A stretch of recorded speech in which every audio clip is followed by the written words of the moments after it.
What's up, everybody? It's Wayne over here for another classic review, and today I'm going to talk about my thoughts on the sequel to the 1969 classic of Frosty the Snowman, Frosty's Winter Wonderland. Aired on ABC on December 2nd, 1976, and this is more like a sequel, but it has different characters, but yeah, a couple of return ones. But hey, before we begin, did you subscribe? Did you hit the bell? If so, you better behave because Jack Frost is somewhere over there, and he might just take a bite of that nose and leave you with a frozen, pointy nose, just like Pinocchio. As Slappy says in that terrible joke, rise in the family, almost killed my Uncle Pinocchio. And end of that joke. Let's begin, shall we? So, Frosty Wonderland was premiered on December 2nd of 1976. It was produced by Rankin Production and also animated by Topcraft. It is the second television special featuring the character of Frosty the Snowman.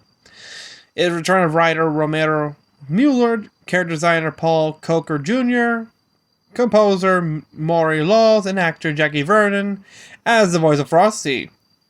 With a new narrator, Andy Griffith.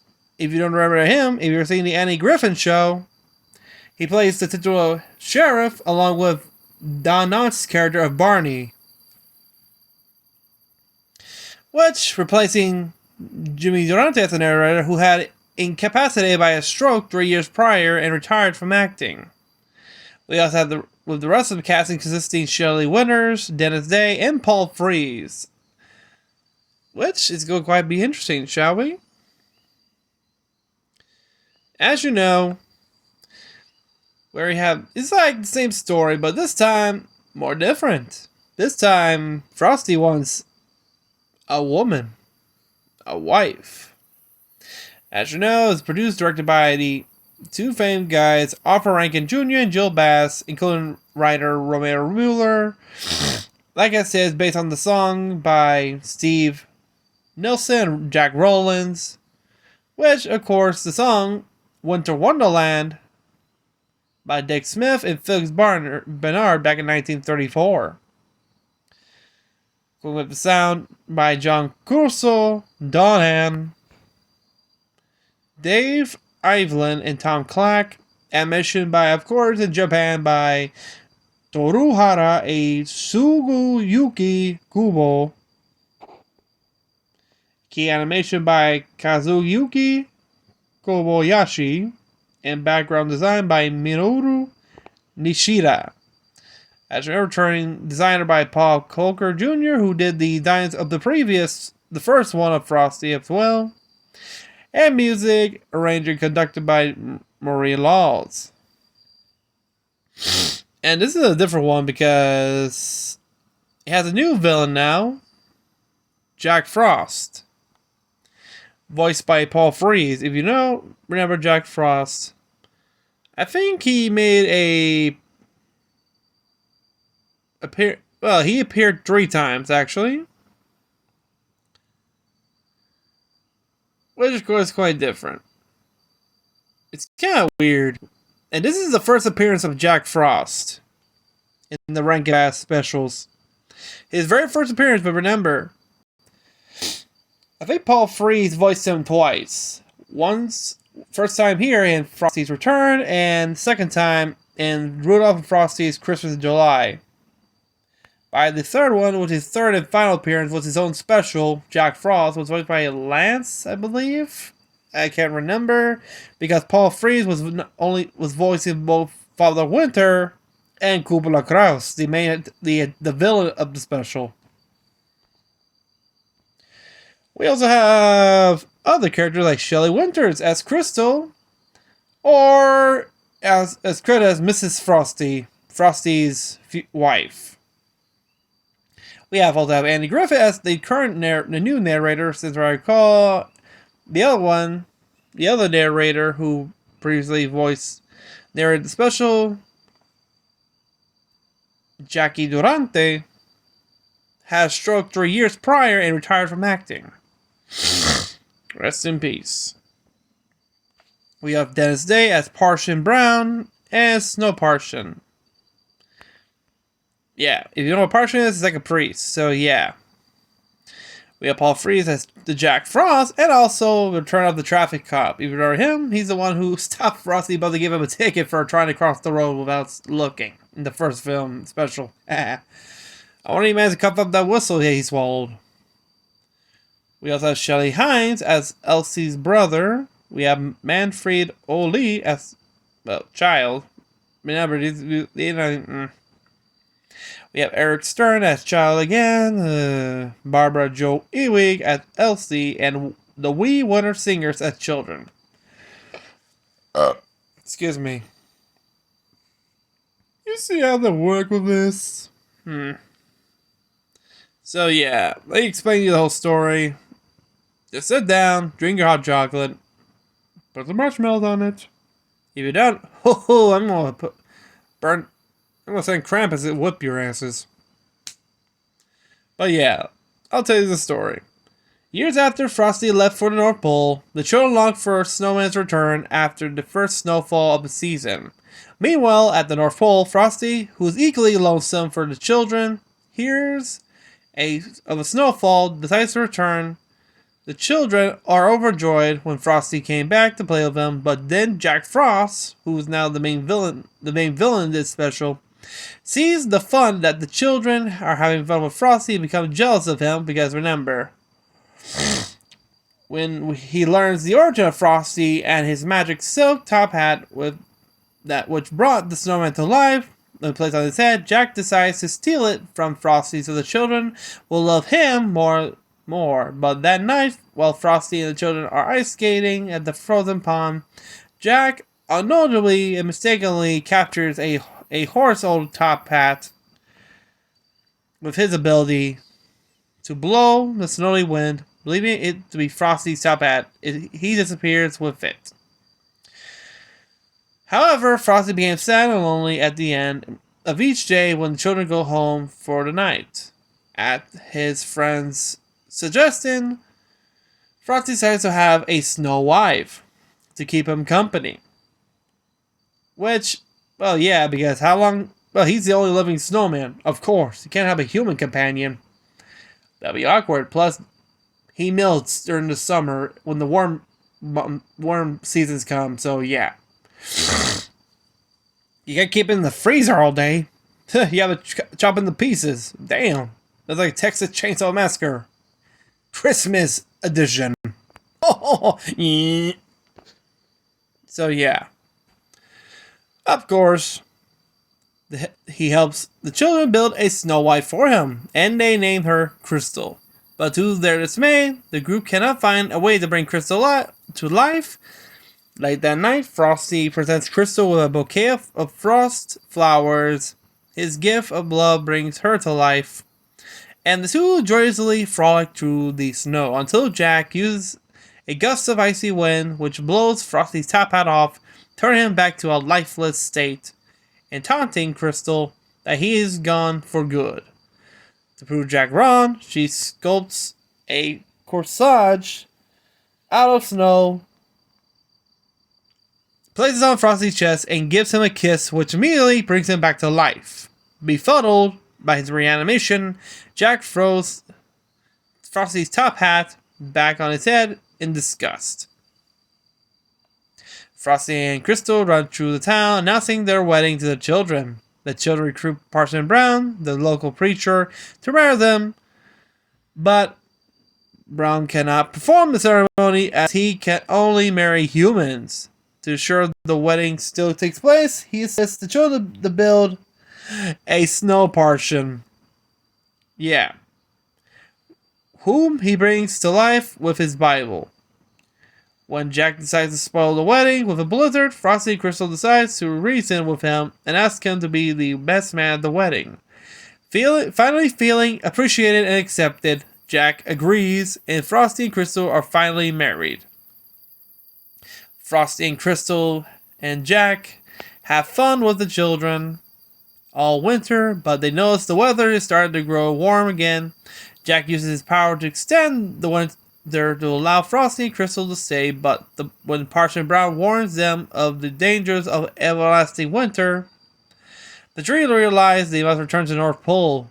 The group skates to the train station, and Frosty reunites with the traffic cop he met previously in the previous special, who was shocked to hear Frosty has a snow wife. Let me guess, he swallowed his whistle for a second time. Frosty and Crystal and Jack board the train for the North Pole and bid farewell to their friends, and the three return to the town the following winter. Damn. Okay, wait a minute. There's a train to the North Pole? Fuck, I hope those railway workers are well paid, because damn. But I know it's a special, but it's kind of weird, actually. Yeah, it could be a ship, but a railroad? Damn, where's Santa Claus? But yeah, to me, I remember this special, and well, yeah, I forgot to talk about here it is, television rights. Oh boy. The rights to the special are held by Warner Bros. Television Distribution via Telepictures, which use to license the show to Freeform, the special annually on its 25 Days of Christmas marathon. In 2018, AMC took over the license for the special because the ownership of the television rights to Rankin library was split into two parts. Remember, the other is owned by by Universal, so one included all productions prior to 1974, and one included all productions from the point onward. After the company's dissolution in 1987, Frosty's Winter Wonderland was separated from the original Frosty's Summer Special. The telecast rights to the original are now held by CBS, who produces a companion sequel of its own, Frosty's Return, which with a totally different cast, style, production, staff. Frosty Winter Wonderland was first released on completion on VHS tape back in 1981. Special with the special from 1981's The Leprechaun's Christmas Gold by Vestron Videos Lightning Video labeled back in 1985. The same double feature release was also available in Australia in 1989. Warner Home Video, Warner Bros. Family Entertainment, owners of the post-73 Rankin production library, distributed the special for the second time on VHS in 1992, and also it on DVD in 2004, paired with the 1974 special Twas the Night Before Christmas. It was re-released in DVD in 2011. And here's a fun thing. In 1998, Warner Bros. Filmed Jack Frost, Charlie Frost, played by Joseph Cross, show his father Jack Frost, played by Michael Keaton, some scenes from the special while changing television channels. Ain't that a rinky-dink? At least it made it to this film. I remember this film of Jack Frost, the Michael Keaton one. Not the shitty horror film. I seen people do shitty things, like switching the videotapes from both of them to make it more funny. But yeah, this is going to be the short review of this sequel, but hey. Was it worth it? Yes. At least it's more entertaining, but hey. And no, you're not going to ask me how the hell he had kids. I don't know. Maybe just make some snowballs and make the children. Because, hey, okay. To them, they can make children easy. That's nowhere. Build one. Looks like that. I think that's where they got the idea for robots. You know, when Robbie's dad arrived a bit late, and the wife says, "Oh, you missed delivery." But building the baby is the fun part. Oh boy, I was making a baby. Oh, I was making a baby. Oh boy.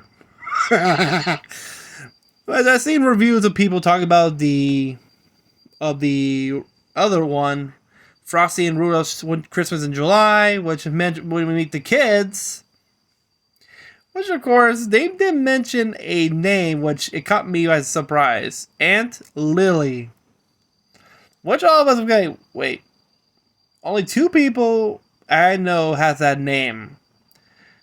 Lily Longtooth, who's the Duchess, the main villain from The Easter Bunny's Coming to Town, and Lily Monster from The Munsters, which...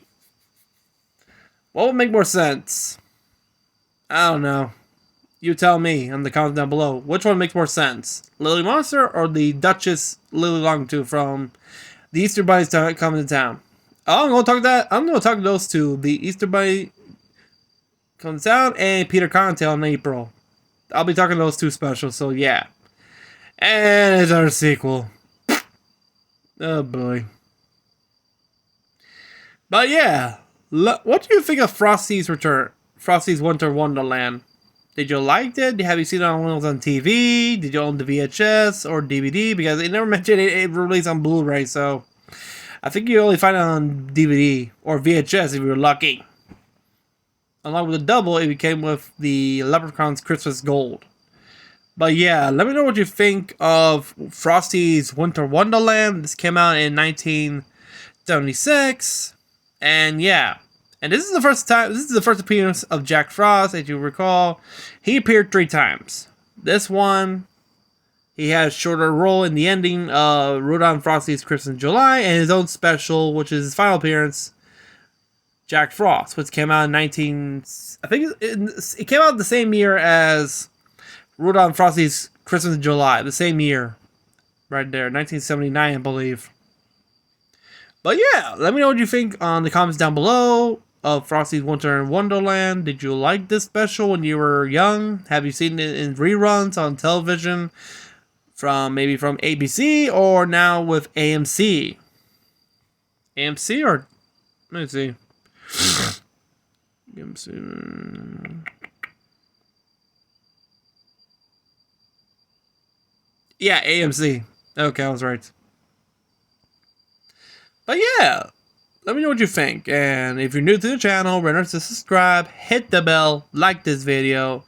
And remember, we are aiming at our goal to hit 1 million subscribers before New Year's this Saturday. So hey, tell your friends to subscribe to this channel. It'll be great. It'll be helpful. And you'll be expecting more stuff for the next year in 2023.